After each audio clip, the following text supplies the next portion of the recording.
Good evening, dear sisters. We are in the month of July. The thing that comes to our mind is the Foundation Day and the Feast of Bethany Saints. For the whole year of 23-24, we are given the theme to reflect for our recollection is growth in fidelity to Christ and joy of perseverance. During the 17th general chapter, the cry of the sisters was to give us clarity with regard to our charism. And because different things are said by different sisters in different places, therefore articulation of charism was a confusion. And I got a privilege to be part of the commission of charism and spirituality during this chapter. And we had made little more study. So therefore, this month's recollection theme is growing in fidelity to Christ through our charism and spirituality. Some of the sisters expressed the difficulty in preparing this talk. Therefore, I felt let me share a few reflections in nutshell what charism and spirituality is. So for this month, we have the biblical references from 1 Paul's letter to Corinthians in chapter 2, chapter 12 and chapter 13, speaking about true wisdom, the spiritual gifts and gift of love. And we have Galatians 5, walking by the Spirit, and John 16, God's Spirit guiding us, the Paraclete chapter. Let's take time to ponder on these passages that are given to us. Let's also keep two questions that are given to us to ponder at the very outset. Do you feel a sense of contentment that we are personally living a charism and spirituality of Bethany? So do I feel a sense of contentment that I am living this spirituality and charism? The second question is, as a Bethany sister, how meaningfully we can share this charism and spirituality with our collaborators. If I am contented, then it is automatically I will share with my collaborators. So let's keep these two questions in our mind as we go further. So in short, what is the etymology of charism? The charism comes from the Greek word charis. The meaning is the gift. Theologically, charism indicates a gift bestowed gratuitously by the divine spirit on the believer, which affects the spiritual life of the one who receives it or the group to which he or she belongs. So each charism is born in a definite historical period and its cultural context. So we are speaking of it's in general charism. Now let us see what is the historical context and cultural context of our founder that most of us are familiar, but in a nutshell I will tell you as we go ahead. It's also given, the charism is also given for a purpose, that is to build the mystical body of Christ, the church.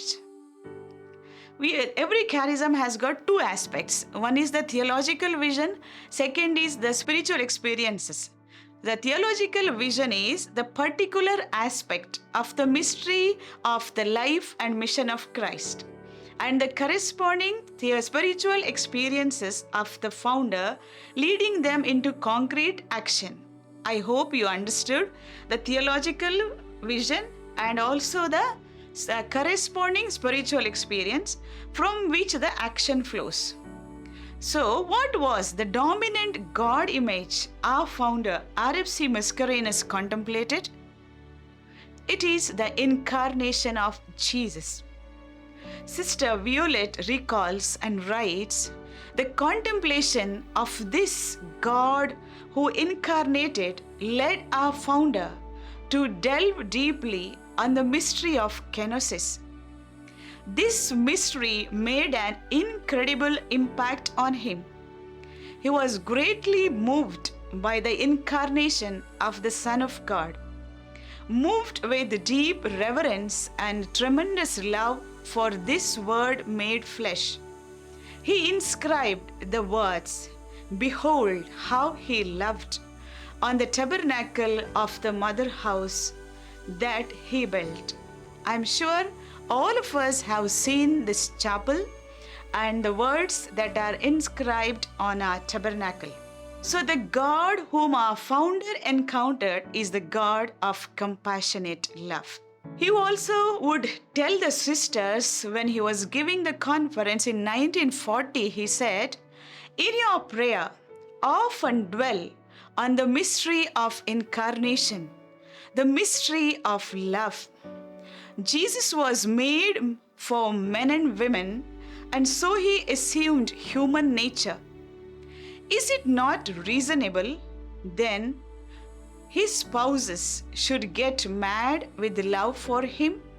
I feel for us Bethany sisters, the mystery of incarnation should become very dear as we grow in our spirituality and charism. I would call this a spiritual experience. We all are familiar with the Konkani hymn Sarigin Tawun Jesu Sumsari Ailo that illustrates the mystery of incarnation. And that hymn was one of the favorite hymns of Father Raymond Mascarenhas. He would always ask sisters to sing this hymn in Konkani, and tears would roll down his cheeks while this hymn was sung. Why? He was soaked in the mystery of compassionate love. Was this experience only for himself? Did he not share it with others? No, every spiritual experience leads us into action. And Raymond immersed himself into his context and allowed himself to be affected by what he saw and heard. Founder felt called to make present God with us, the Emmanuel, who emptied his divinity and became human.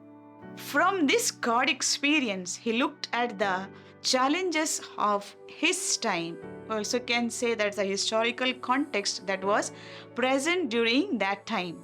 One is lack of facilities for the education of the poor, lack of facilities for the education of the girls and women, lack of missionaries for faith formation, denial of entry into religious life for girls who are economically poor.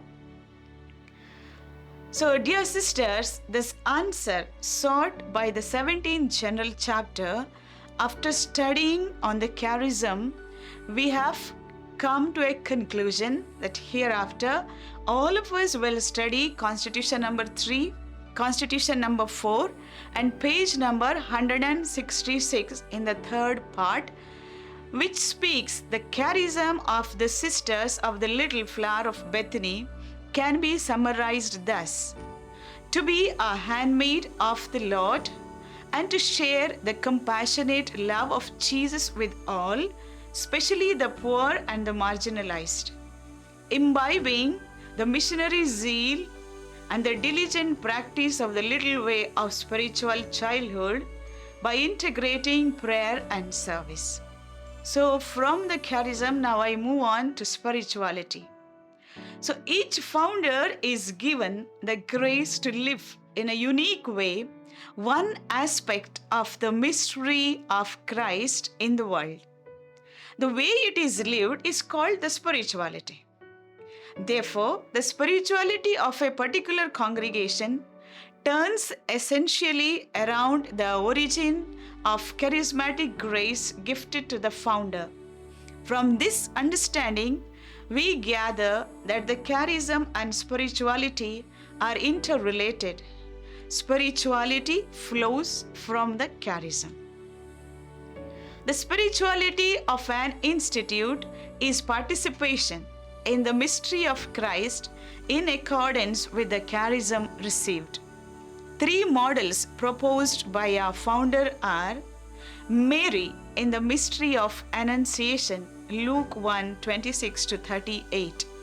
Saint Therese of Lisieux, a saint of his time.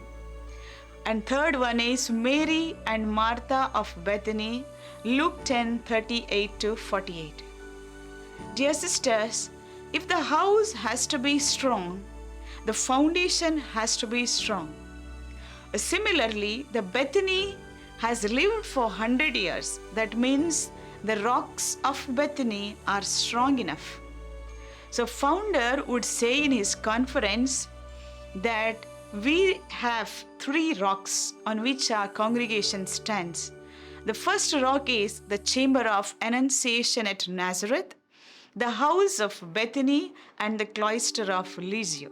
How can I know that I am living the charism and spirituality? How can I know? How others will know that I am living this charism and spirituality?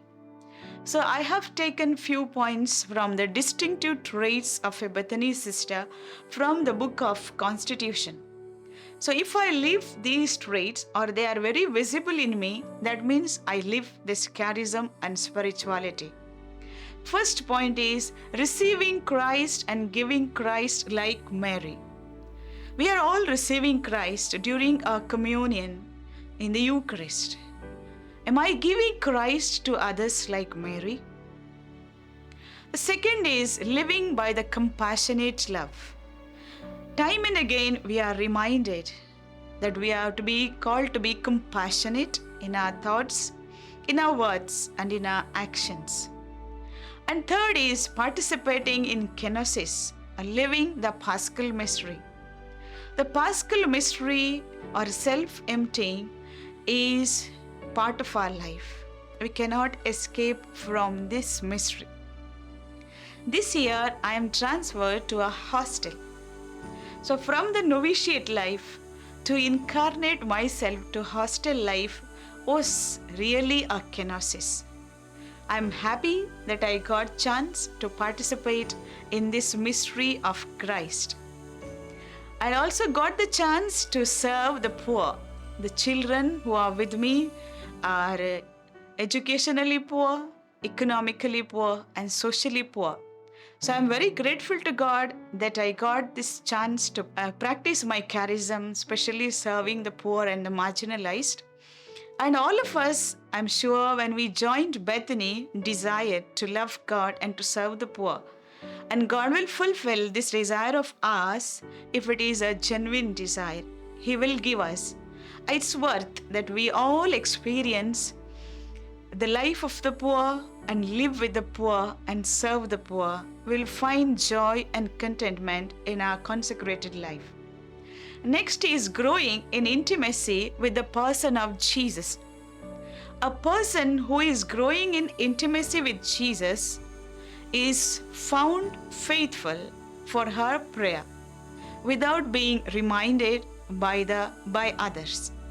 So one who sits consistently every day for a personal prayer, community prayer, we can say that she has really fallen in love with Jesus. So she loves to communicate with him. And the result will be the joy that flows in the life of consecrated person. Next is living our motto, a complete surrender to God's will. Each one of us have our own responsibilities.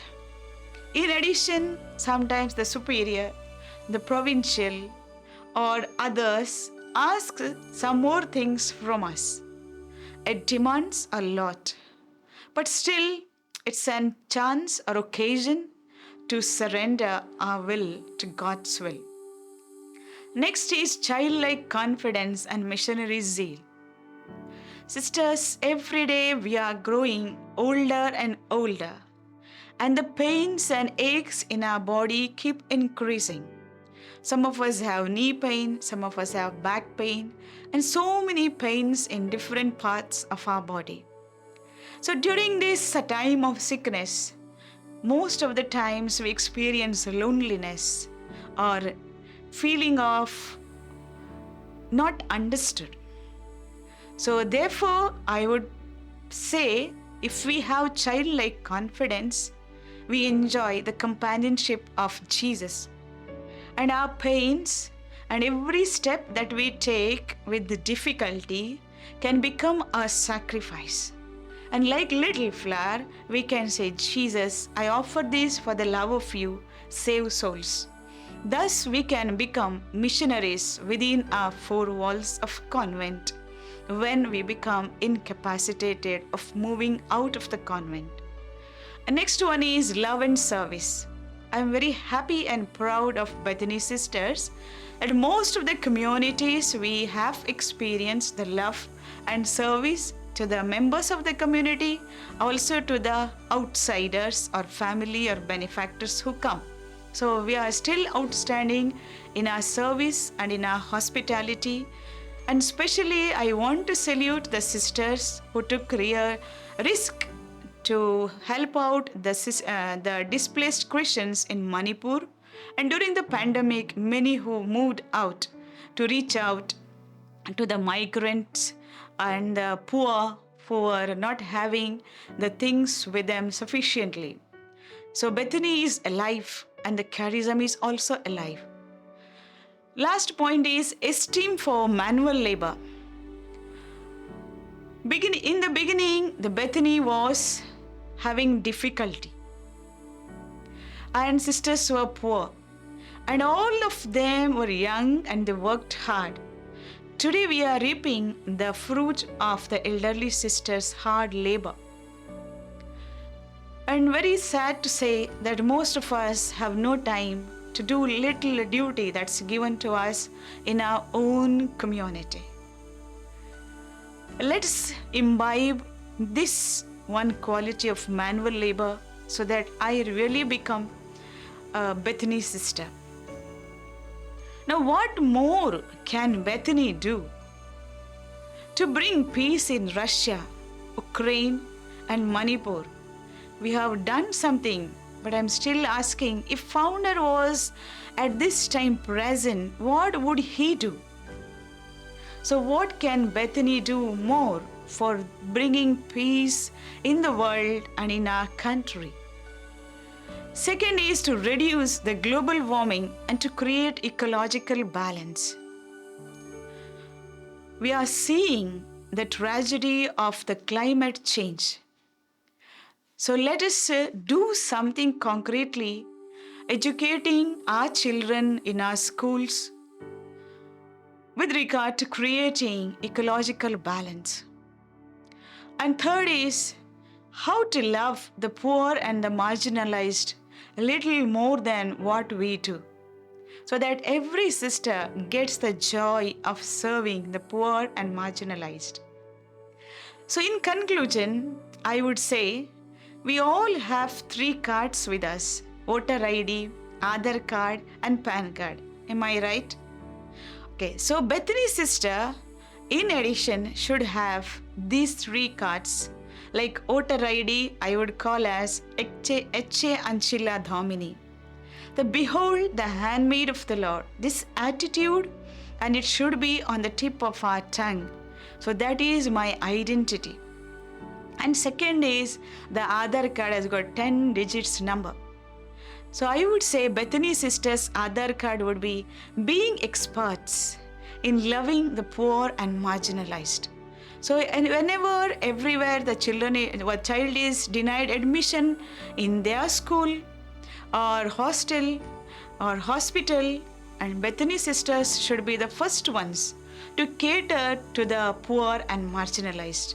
And founder will be very happy with this, and God will surely provide the resources that we need to reach out to these poor people. And PAN card is the BS, that is Bachelor in Sanctity. Wish you all the best, dear sisters, for the recollection, and thank you.